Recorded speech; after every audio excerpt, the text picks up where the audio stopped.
प्रधानमंत्री नरेंद्र मोदी ने कहा, केंद्र की भाजपा सरकार की सबसे बड़ी प्राथमिकता गरीब कल्याण। प्रधानमंत्री गरीब कल्याण अन्न योजना को अगले 5 वर्षों तक बढ़ाने की घोषणा। एनआईटी जमशेदपुर का 13वां दीक्षांत समारोह आयोजित, ऑनलाइन जुड़े राज्यपाल सीपी राधाकृष्णन। कहा, विद्यार्थी बने क्रिएटिव और देश हित में अपनी प्रतिभा को दे योगदान। पूर्व मध्य रेलवे के महाप्रबंधक ने कोडरमा और हजारीबाग में रेलवे साइडिंग का किया निरीक्षण। कहा, कोडरमा राजगीर रेलवे लाइन का काम अगले वर्ष दिसंबर तक होगा पूरा। और women's Asian hockey champions trophy का आज जारी है सेमीफाइनल मुकाबला। अंतर्राष्ट्रीय हॉकी महासंघ के अध्यक्ष ने कहा, भारत में हॉकी को लेकर जबरदस्त क्रेज।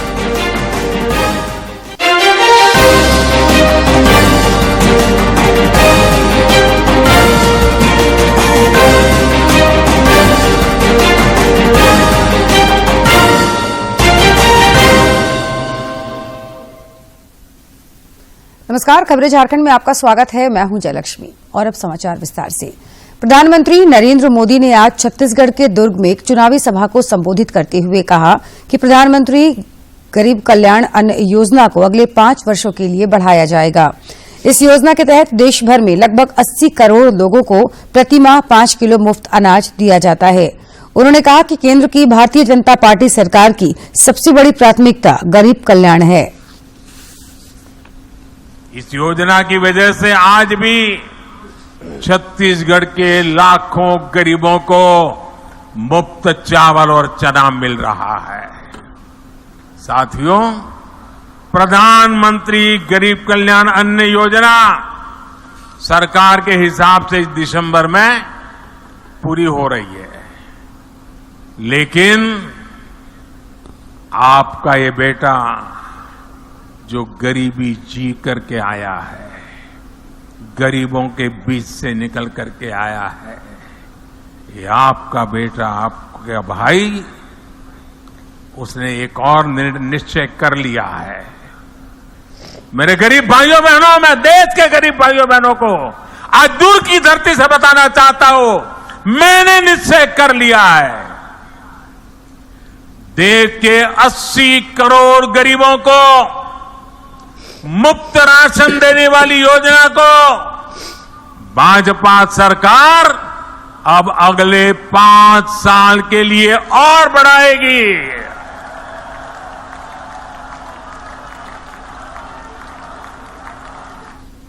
राज्यसभा सांसद दीपक प्रकाश ने राज्य सरकार पर भ्रष्टाचार में लिप्त होने का आरोप लगाया है। उन्होंने आरोप लगाया कि भ्रष्टाचार की जांच करने वाली केंद्रीय एजेंसियों को धमकी मिल रही है।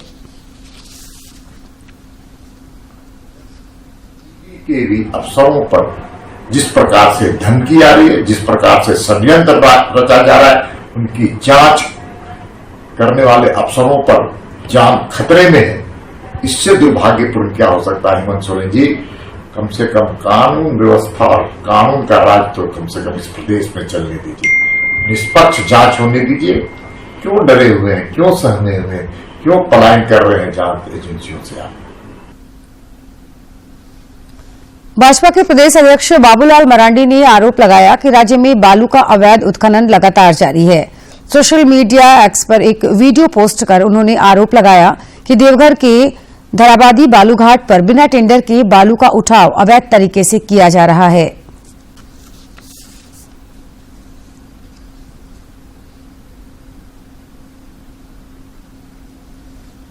सरायकेला खरसावां जिले के आदित्यपुर स्थित एनआईटी जमशेदपुर का आज 13वां दीक्षांत समारोह मनाया गया। कार्यक्रम में राज्यपाल सीपी राधाकृष्णन वर्चुअल तरीके से शामिल हुए। इस दौरान उन्होंने कहा कि विद्यार्थी क्रिएटिव बने और देश हित में अपनी प्रतिभा का योगदान दें।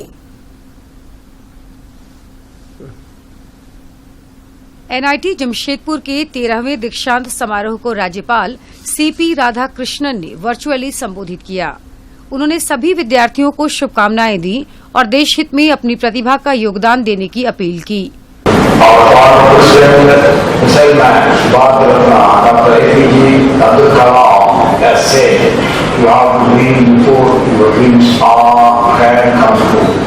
इस दौरान केंद्रीय विश्वविद्यालय झारखंड के कुलपति क्षितिभूषण दास ने कहा कि आज का समय युवाओं का है।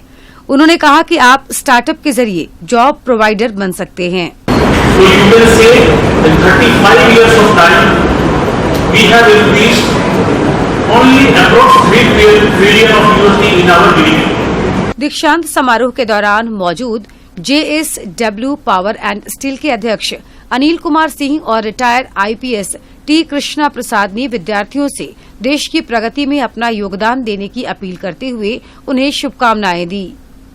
We are all marching. India is marching towards prosperity. Then, as youngsters, you are taking the responsibility squarely on your shoulders. Sense of high in merit. It gives me immense honor and also pleasure to greet His Excellency Sri C.P. Radhakrishnan Ji, our Chief Guest, Honorable Governor, State of Jharkhand. इस दौरान अतिथियों का स्वागत करते हुए संस्थान के निदेशक प्रोफेसर गौतम सूत्रधार ने कहा कि आज कुल 1040 विद्यार्थियों को प्रमाण पत्र सौंपा गया। We have laid down a roadmap in terms of integrated reforms, strategies and initiatives, and has prescribed the process for its successful execution during this Amrit Kaal, that is the period between. आज जिन विद्यार्थियों को डिग्रियां मिली वे काफी उत्साहित नजर आए। सरायकेला से अनूप मिश्रा की रिपोर्ट। झारखंड स्थापना दिवस के मौके पर 15 नवंबर को राज्य सरकार की ओर से बड़े पैमाने पर योजनाओं का उद्घाटन और शिलान्यास करने के साथ ही नियुक्ति पत्र का भी वितरण किया जाएगा। इसे लेकर मुख्य सचिव सुखदेव सिंह ने सभी विभागों को पत्र लिखा है। अपने पत्र में मुख्य सचिव ने लिखा कि राज्य सरकार की कई नई महत्वपूर्ण योजनाओं का शुभारंभ और शिलान्यास होने के साथ ही कई पूर्ण योजनाओं का उद्घाटन भी होगा। ऐसे में सभी विभाग इस संबंध में विस्तृत प्रतिवेदन उपलब्ध कराएं। पूर्व मध्य रेलवे हाजीपुर के महाप्रबंधक अनिल कुमार खंडेलवाल ने आज कोडरमा और हजारीबाग में रेलवे साइडिंग का निरीक्षण किया। इस दौरान उन्होंने कहा कि बिहार झारखंड को जोड़ने वाली कोडरमा राजगीर रेल लाइन का काम अगले साल दिसंबर माह तक पूरा कर लिया जाएगा। पूर्व मध्य रेलवे हाजीपुर के महाप्रबंधक अनिल कुमार खंडेलवाल आज कोडरमा पहुंचे।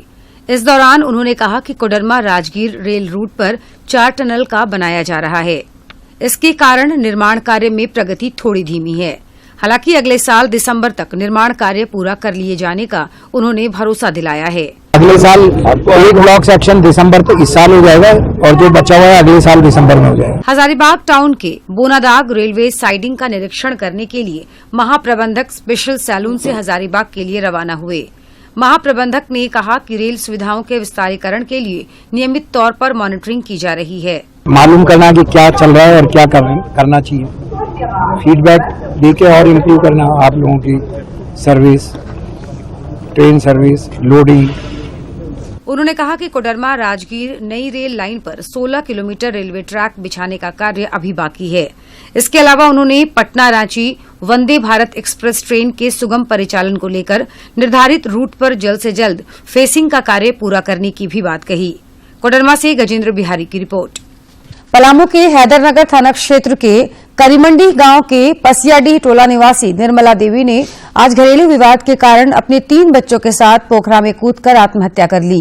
उन्हें तत्काल ग्रामीणों की मदद से बाहर निकाला गया और प्राथमिक स्वास्थ्य केंद्र हैदरनगर लाया गया, जहां चिकित्सकों ने महिला और उनके 2 बच्चों को मृत घोषित कर दिया, जबकि एक 4 वर्षीय बच्चा जीवित बच गया, जो अब खतरे से बाहर है।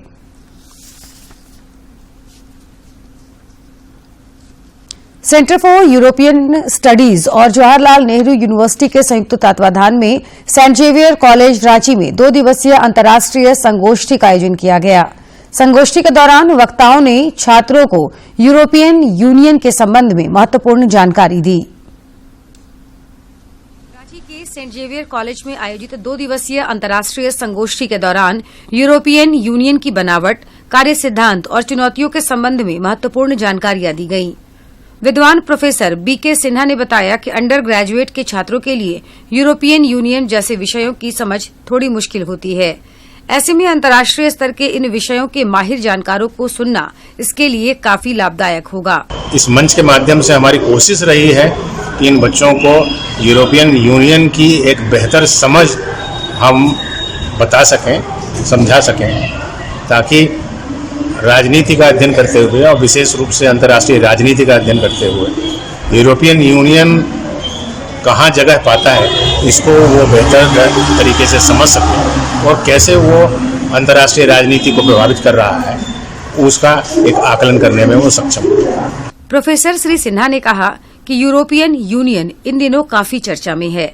ऐसे में इस विषय पर चर्चा और भी प्रासंगिक हो जाता है। रांची जैसे एक छोटे शहर में हमारे जो बच्चे हैं, उनको इस सम्मेलन के माध्यम से एक ऐसे विषय से हम रूबरू कराना चाहते थे और उनके हाथों रूबरू कराना चाहते थे, जो कि इस विषय के अंतर्राष्ट्रीय स्तर पर ख्याति प्राप्त विद्वान है। सेंट जेवियर कॉलेज के प्रोफेसर डॉक्टर आशुतोष पांडे ने बताया कि इस 2 दिनों की संगोष्ठी में विश्व के 60 से अधिक विद्वान वक्ताओं ने शोध पत्र प्रस्तुत करते हुए विषय वस्तु पर प्रकाश डाला है, जो आने वाले दिनों में छात्रों के लिए काफी कारगर होगा।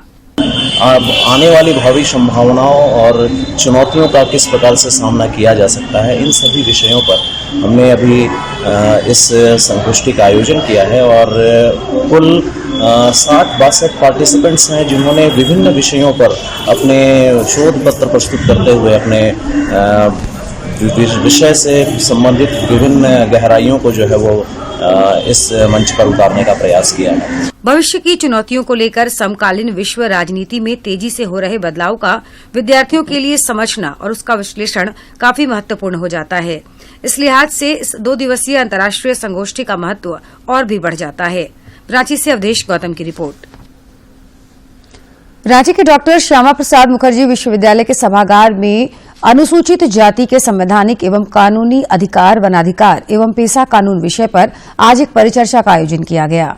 श्यामा प्रसाद मुखर्जी विश्वविद्यालय IQSC एवं वनवासी कल्याण केंद्र के संयुक्त तत्वाधान में आयोजित इस परिचर्चा में आए विचारकों ने विषय वस्तु पर अपने विचार रखे।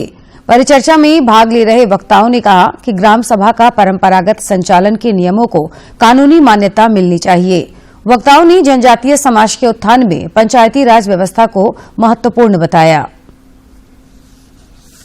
नियम जब बनेगा तब जो रूढ़ी परंपरागत गांव है वो मुंडा, मानकी, प्रधान, तो उसका गांव घोषित होगा। उनकी ग्राम सभा में जो परंपरा से चल रहा है उसको कानूनी मान्यता मिलेगी। ये जब तक कानूनी मान्यता नहीं मिलेगी तब तक उसका क्रियान्वयन भी नहीं होगा। रांची के विधायक CP सिंह ने आज विधायक आपके द्वार कार्यक्रम के तहत मोराबादी फुटबॉल स्टेडियम के नजदीक दुलिया टहर और सरई टांड के बिरसा कॉलोनी का भ्रमण किया। इस दौरान वे मोहल्ले वासियों की समस्याओं से अवगत हुए और प्राथमिकता के आधार पर इसे पूरा करने की बात कही।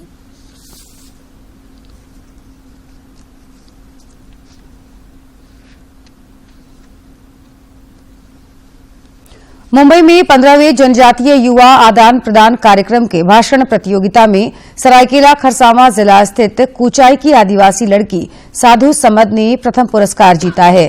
इस प्रतियोगिता में देश भर के 200 युवा प्रतिभागियों ने हिस्सा लिया। आज सरायकेला पहुंचने पर CRPF 157 बटालियन के डिप्टी कमांडेंट मनोज यादव ने साधु समद को 5,000 रुपए का नगद पुरस्कार दिया और शॉल उड़ाकर सम्मानित किया। भारतीय जनता पार्टी ने दावा किया कि आगामी 5 राज्यों के विधानसभा चुनावों में भाजपा इन सभी राज्यों में पूर्ण बहुमत की सरकार बनाएगी। आज रांची स्थित भाजपा के प्रदेश मुख्यालय में पत्रकारों से बातचीत करते हुए पार्टी के प्रदेश महामंत्री प्रदीप वर्मा ने कहा कि विपक्षी दल कांग्रेस धन बल की राजनीति करना चाहती है, लेकिन जनता भाजपा को ही चुनेगी।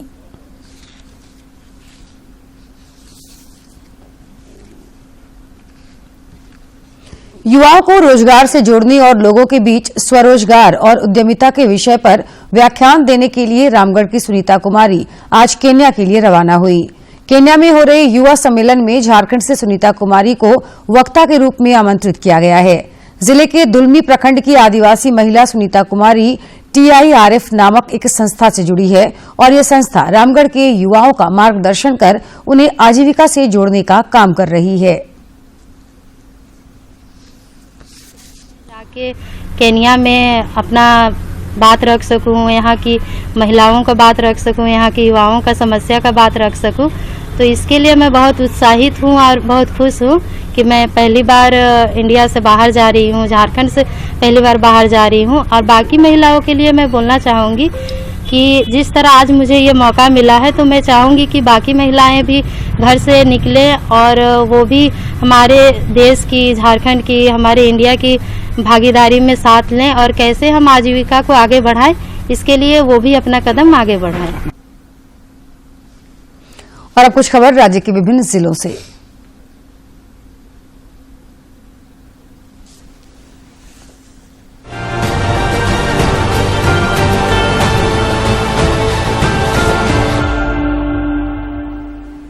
विधायक सरयू राय ने शिक्षा विभाग के सचिव को पत्र लिखा है। उन्होंने मांग की है कि दीर्घ अवधि से कार्यरत संविदा शिक्षकों को विश्वविद्यालयों में उनकी 65 वर्ष की आयु होने तक उन्हें स्थायी किया जाए और तमाम सुविधाएं दी जाए। आजसू पार्टी के अध्यक्ष सुदेश महतो ने मुख्यमंत्री हेमंत सोरेन पर आरोप लगाते हुए कहा कि उनके पास न नीति है और न नीयत। मुख्यमंत्री प्राइवेट एजेंसी द्वारा दिए जा रहे ऑफर लेटर को रोजगार मेले में बांट रहे हैं, जबकि यह काम जिले के उपायुक्त किया करते थे। हजारीबाग में जमीन विवाद को लेकर हुई गोलीबारी में कांग्रेस नेता डॉक्टर प्रकाश कुमार घायल हुए हैं। उनका इलाज अस्पताल में चल रहा है। श्री प्रकाश कुमार अपनी जमीन पर काम करा रहे थे। इसी दौरान दूसरे पक्ष के लोगों ने उनके साथ मारपीट की और बंदूक से फायरिंग कर दी। रांची के रिम्स में जूनियर डॉक्टर मदन कुमार की मौत के बाद एमजीएम मेडिकल कॉलेज के छात्रों ने कैंडल मार्च निकालकर उन्हें श्रद्धांजलि दी।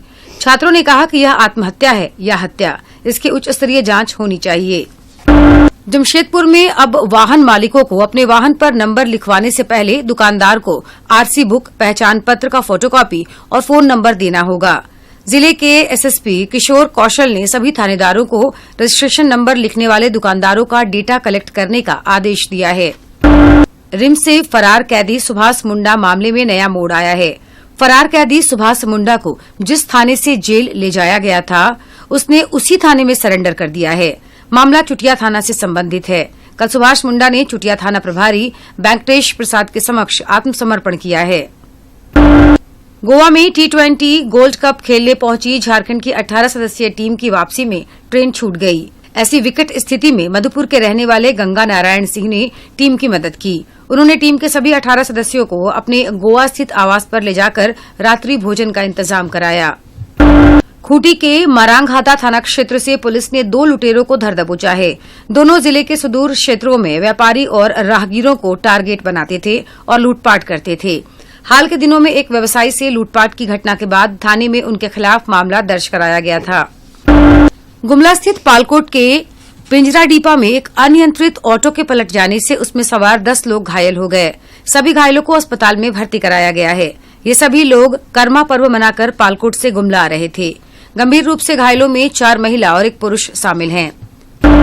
हजारीबाग के बरही अनुमंडल कार्यालय परिसर में वन अधिकार कानून 2006 एवं पेशा कानून 1996 के क्रियान्वयन के लिए वीर बिरसा मुंडा मंच के बैनर तले अनिश्चितकालीन धरना प्रदर्शन शुरू हुआ। इसमें चौपारण की विभिन्न पंचायत के आदिवासी समुदाय की महिला एवं पुरुष शामिल हुए।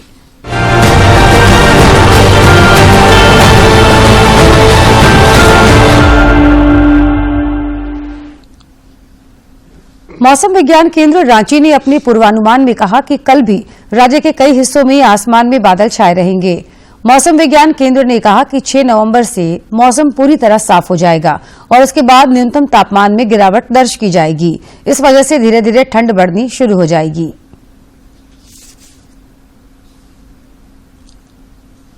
और अब एक नजर डालते हैं प्रमुख शहरों के आज के तापमान पर। राजधानी रांची का अधिकतम तापमान 28.6 और न्यूनतम तापमान 19.2 डिग्री सेल्सियस रिकॉर्ड किया गया। जमशेदपुर का अधिकतम तापमान 30.4 और न्यूनतम 20.7 तथा डाल्टनगंज का अधिकतम तापमान 32.4 और न्यूनतम तापमान 19.7 डिग्री सेल्सियस रिकॉर्ड किया गया। रांची में खेली जा रही विमेंस एशियन चैंपियंस ट्रॉफी के सेमीफाइनल में आज भारत का मुकाबला कोरिया से होगा। यह मैच रात्रि 8:30 बजे से खेला जाएगा। वहीं पहले सेमीफाइनल में जापान और चीन की टीमों के बीच मुकाबला जारी है।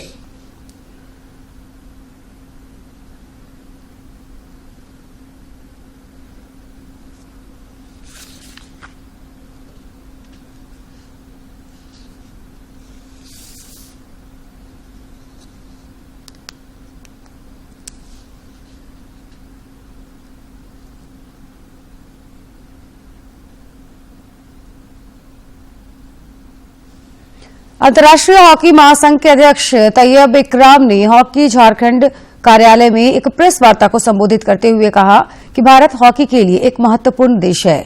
यहां इस खेल को लेकर क्रेज है। आने वाले समय में यहां कई बड़े आयोजन होंगे। रांची में इस आयोजन के बाद एक मंच मिला है और विमेंस महिला हॉकी चैंपियनशिप ट्रॉफी के जरिए दर्शक हॉकी के साथ जुड़े हैं। कि इसको आप जरा थोड़ा सा वाइडली इसको डिस्ट्रीब्यूट कर दें। उसके 3-4 मेन फोकस हैं। एक तो जिन मुल्कों के पास, देशों के पास आर्टिफिशियल टर्फ नहीं है और उनको हॉकी 5 का छोटा साइज का पिच दिया जाए और कोचेस जो हैं वाइडली दिए जाएं। हमने ये टारगेट किया है कि तकरीबन 30 से 40 कोचेस हर दिन साल का हमारी तरफ से दूसरे देशों में जाएं और उनके साथ काम करें।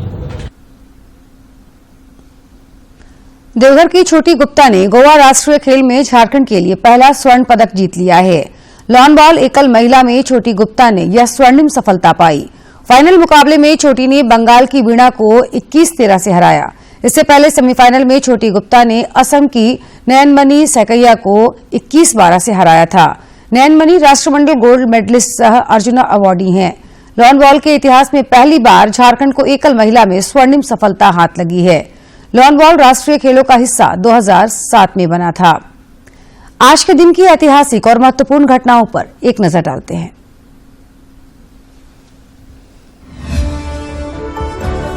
4 नवंबर साल 1845 को वासुदेव बलवंत फड़के का जन्म महाराष्ट्र के रायगढ़ जिले में हुआ।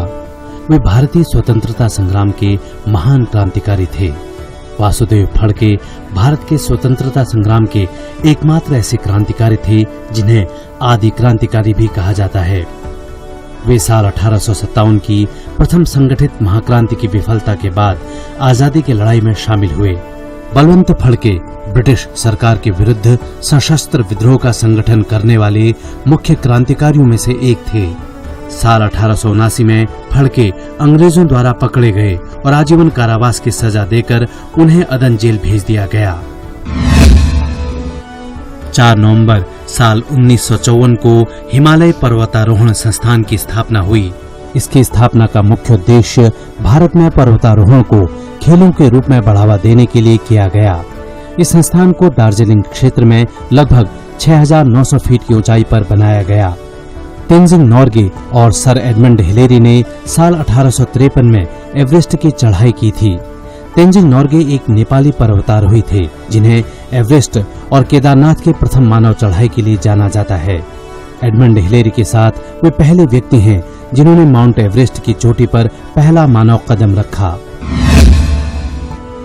4 नवंबर साल 1970 को भारतीय शास्त्रीय नृत्य शैली कथक में प्रसिद्धि प्राप्त शंभू महाराज का निधन हुआ।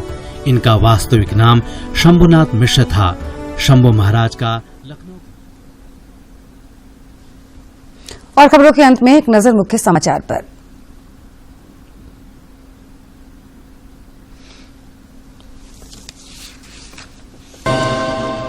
प्रधानमंत्री नरेंद्र मोदी ने कहा, केंद्र की भाजपा सरकार की सबसे बड़ी प्राथमिकता गरीब कल्याण। प्रधानमंत्री गरीब कल्याण अन्न योजना को अगले 5 वर्षों तक बढ़ाने की घोषणा।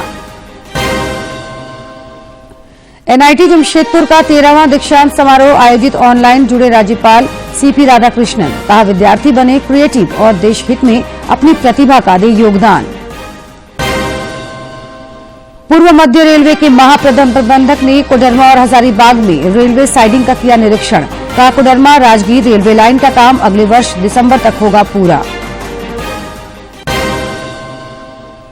और women's Asian hockey champions trophy का आज जारी है सेमीफाइनल मुकाबला। अंतर्राष्ट्रीय हॉकी महासंघ के अध्यक्ष ने कहा, भारत में हॉकी को लेकर जबरदस्त क्रेज।